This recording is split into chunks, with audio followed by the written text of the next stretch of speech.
Does human life have any meaning, or should it have any meaning at all? Welcome, Swagatham, Vanakkam. In the year 1930, nearly 100 years ago, a very famous and popular American writer, with whose name you would certainly be familiar, his name is Will Durant, addressed a letter to about 100 intellectuals from all over the world, people representing various walks of life: religion, politics, art, science, etc. And that letter was a detailed one. The purpose of the letter was to ascertain from each one of the 100 people to whom the letter was addressed as to what they considered to be the meaning of life. And of course, we remember that 1930 is sandwiched between two world wars, the First and Second World Wars.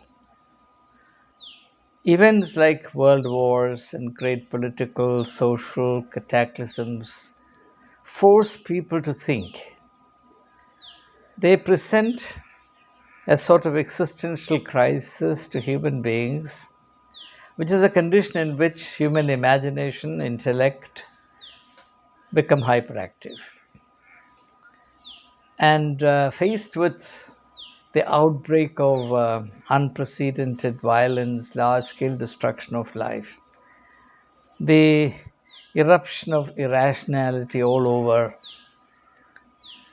the reality of human cruelty to fellow human beings, all these things prick and prod people to think and raise some fundamental questions. One such question is, does life have any meaning?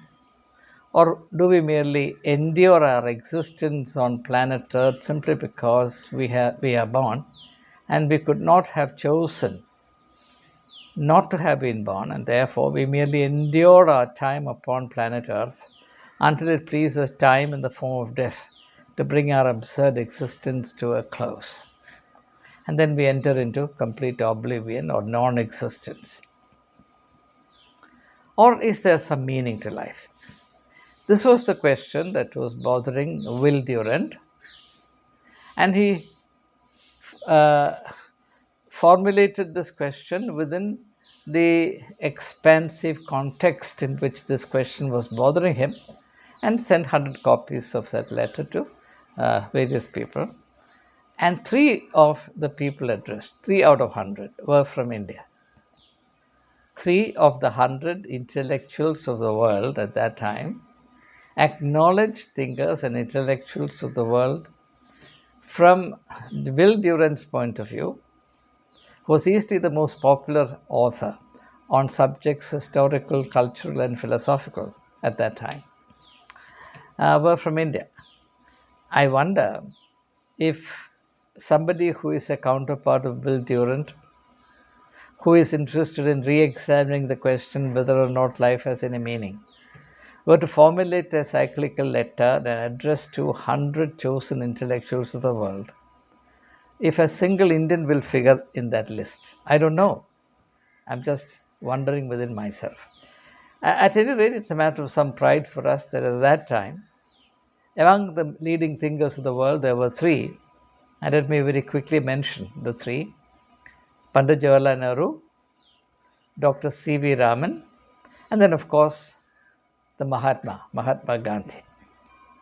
And what I propose to do from now onwards is to examine the responses of these three Indian thinkers to this question posed by Will Durant in three short separate videos. Please excuse the background disturbance. My phone is ringing. Now, let me begin with Jawaharlal Nehru's response to the question, and his response is dated the 20th of August 1931. 20th of August 1931. India obviously hadn't attained independence at that time. The great struggle for India's freedom was peaking, and Nehru was caught in that movement. He lived his life in its totality within that movement. But in the midst of it all, he found the time to respond in some detail to this question that Will Durant posed to him. And I mention this specifically because many to whom this question was addressed in the American context, European context, excuse themselves saying that they were too busy to answer Will Durant's question. But Nehru, who was really extremely busy at that time, found the time because he was a thinker, found the time to respond in some detail. Now, without any further introduction, I'm going to read out the letter that Nehru wrote to Will Durant on the 20th of August 1931. Dear Mr. Durant, your letter raises fascinating questions, fascinating and yet rather terrible. For your argument leads to the inevitable conclusion that all life is futile and all human endeavor worse than useless. I propose to share with you the Will Durant's letter so that this particular observation by Jawaharlal Nehru would make sense at that time. And I continue to read from Nehru's letter, his reply.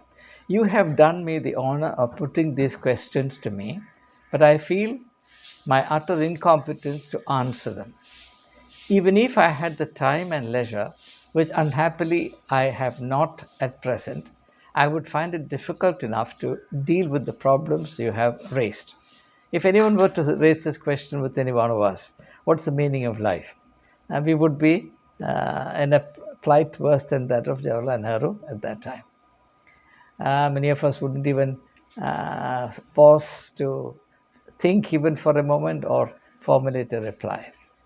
Now, let me continue to read. Indians are supposed to find pleasure in metaphysics, but I have deliberately kept aloof from them, as I found long ago that they only confused me and brought me no solace or guidance for future action. Religion, in its limited sense, did not appeal to me. Now, this is something to be noted. He says, religion, in its strict sense, never appealed to me.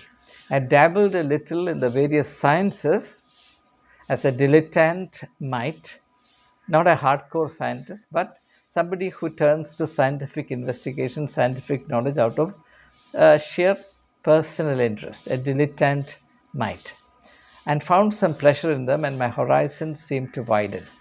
But I still drifted and doubted and was somewhat cynical. Vague ideals possessed me, socialistic and nationalistic, and gradually they seemed to combine and grew to desire the freedom of India passionately. And the freedom of India signified to me not national freedom only, but the relief of the millions of our men and women from suffering and exploitation. This is extremely noteworthy. How did Nehru understand the freedom of India? He did not understand the freedom of India merely as driving what happens from driving the British out of India or attaining some political freedom. He says the freedom of India means to me ameliorating the suffering of the millions of Indians who are languishing in poverty, destitution, and underdevelopment. I wish we could stay faithful to that vision of Nehru's. And India became a symbol of the suffering of all exploited people in the world. And I sought to make of my intense nationalism and internationalism. He says nationalism is incomplete without the international vision, so that my love for my country should never be pitted against my love for the peoples in other countries. So that's why he says that nationalism must grow into internationalism. It is something that Indians need to be reminded of today when jingoistic nationalism is perverting our national character itself. So I sought to make of my intense nationalism and internationalism, which included in its fold all the nations and peoples that were being exploited. It's opportune for me to mention at this stage that when the flag of India was presented to the Indian Parliament for adoption, and it was Pandit Jawaharlal Nehru who presented the flag, he made a very memorable speech. I remember reading that speech a long, long time ago, where he said, with a beautiful scholastic rhetoric that was characteristic of Nehru, he said, this flag symbolizes not only freedom for India, it also symbolizes the aspiration for freedom of people all over the world who are languishing in unfreedom and poverty. It's a sign of hope for the oppressed and the disenfranchised of the world. That was a vision.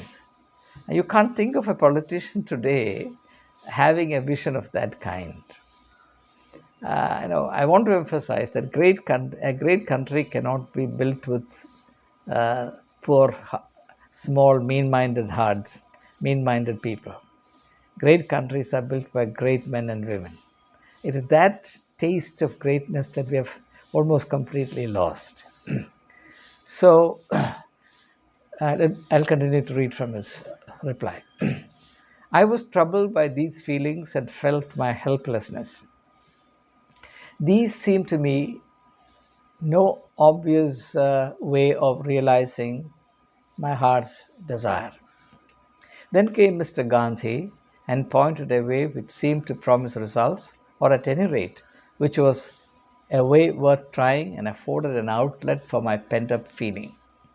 I plunged in, and I discovered that I had at last found what I had long sought.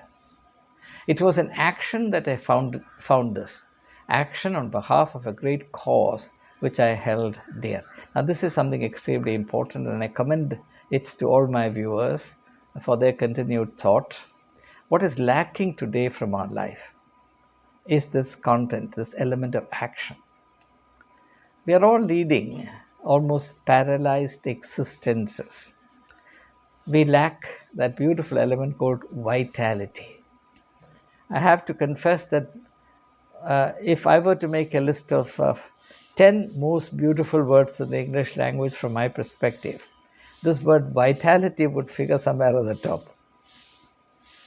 Today, the kind of life that people lead is somewhat adequately described by the English poet T.S. Eliot in his poem, The Wasteland, where he says, living and partly living. We don't live our life significantly.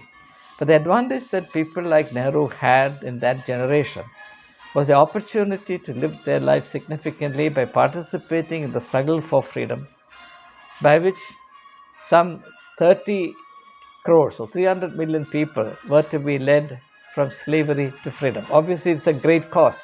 And I remember Nehru saying in one of his speeches, we are all small people, but the cause that we serve is great. And because the cause that we serve is great, something of its greatness spills over and falls to each one of us. That's a beautiful sentiment. So, the reason why today we feel bored, we feel melancholic, irrelevant, powerless, redundant is that the action content is missing from our life. That's only as an aside. I continue to read. Ever since he joined the freedom movement sponsored by Mahatma Gandhi, ever since then I have used all my strength in battling for this cause, and the recompense I have had has strengthened me. What is the reward in participating in a great cause? Strength, solidity of personality, a sense of self worth. For the reward has been a fuller life with a new meaning and a purpose to it. This is hardly an answer to your question, but not being a philosopher and just a man who feels at home in action, I cannot give you a very logical or scientific answer. I have believed in science and logic and reason, and I believe in them still, but at times they seem to lack something, and life seems to be governed by other and stronger forces. Instinct or an irresistible drive towards something, which for the moment does not appear to fit in with science or logic as we know them. History, with its record of failure, persistence of evil in spite of all the great men and great deeds of the past, the present breakdown of civilization and its old-time ideals, and the dangers which lurk in the future make me despair sometimes. Look at the great awareness of this man, right? But in spite of all this, I have a feeling that the future is full of hope for humanity and for my country, and the fight for freedom that we are waging in India is bringing us nearer the realization of this hope. Do not ask me to justify this feeling that I have for, and I can give you no sufficient reason. I can only tell you that I have found mental equilibrium and strength and inspiration in the thought that I am doing my bit for a mighty cause and that my labor cannot be in vain. I work for results, of course. I want to go rapidly towards my objective, but fundamentally, even the results of action do not worry me so much. Action itself, so long as I am convinced that it is the right action, gives me satisfaction. In my general outlook on life, I am a socialist, and it is a socialist order that I should like to see established in India and the world. What will happen when the world becomes perfect, I do not know, and I do not very much care. The problem does not arise today. There is quite enough to be done now, and that is enough for me. Whether the world will ever become perfect or even much better than it is today, I shall not venture to answer. But because I hope and believe that something can be done to better it, I continue to act. He says, I have no clear idea about what's going to happen in the future. But the fact that today, right now, I can do something which might improve the situation so that I hand over the baton of life a little better than I found it to the next generation, that's good enough for me. The last paragraph. I am afraid I have avoided your principal question: what is the meaning or worth of human life? I cannot answer it except by telling you that I have looked upon life and what motives have driven me to action. Yours sincerely, Jawaharlal Nehru. So that was the reply formulated by Nehru in the midst of the hectic time he had at that time, participating 24/7 in the freedom struggle as a disciplined soldier under Mahatma Gandhi's leadership. Now, I simply close this video with a question. Why is it that we don't have today a person of Pandit Jawaharlal Nehru's stature? Leave alone Mahatma Gandhi's saintly politician stature, but a statesman like Pandit Jawaharlal Nehru. You look far and wide in vain to find someone like him. Certainly within India, and maybe through the whole of the world. I feel sad about the decline of quality in human personality. And I think this is the issue that we need to address. More than development in the material sense, which is important, which is necessary, it must not be neglected, but development of material circumstances alone, to the neglect of developing that which is noble, beautiful, and great in the human person, is a bus ride to nowhere. I would say that catering to human dignity must be a higher priority than even abolishing hunger. I wait to hear your response, and I'm glad that India had a leader like Pandit Jawaharlal Nehru, a thinker, a scholar, a philosopher without knowing it, but above all, a man of action who had also time for science, for humanities, for political thought, for philosophical reflection, and also the candor to admit that in spite of his best efforts, he's still not able to unpack the mystery of life. But that doesn't bother him, because his attitude, his strategy for life is that he would give himself wholeheartedly and passionately to the cause at hand. And by doing his very best to further the cause, he would find his satisfaction and fulfillment. And even if the goal is not attained during his lifetime, he holds on to the hope, the robust hope, that if not today, tomorrow, if not during his lifetime, in the next generation, this great cause will be fulfilled. That's a power of hope. And I believe that that's a great human strength. Unfortunately, we are living at a time of despair, of hopelessness, of creeping cynicism, and these things are doing enormous harm, both to the quality of life and to the stature of humanity. and something needs to be done about it. The first thing to do is to become aware of the fact that there is a serious problem in our midst. Only then sincere attempts to make amends for it and make up for the lacuna can begin. And in fact, all the work that we are doing under the auspices of this YouTube Sangam is directed and dedicated to that particular cause. And I'm glad that so many of you are participating in it, and participating not in a half-hearted manner, but in a full-throated, enthusiastic manner, which gives me great reasons to hope that improvement is round the corner. And that sustains my effort to keep this mission going all the time. Thank you. Jai Hind.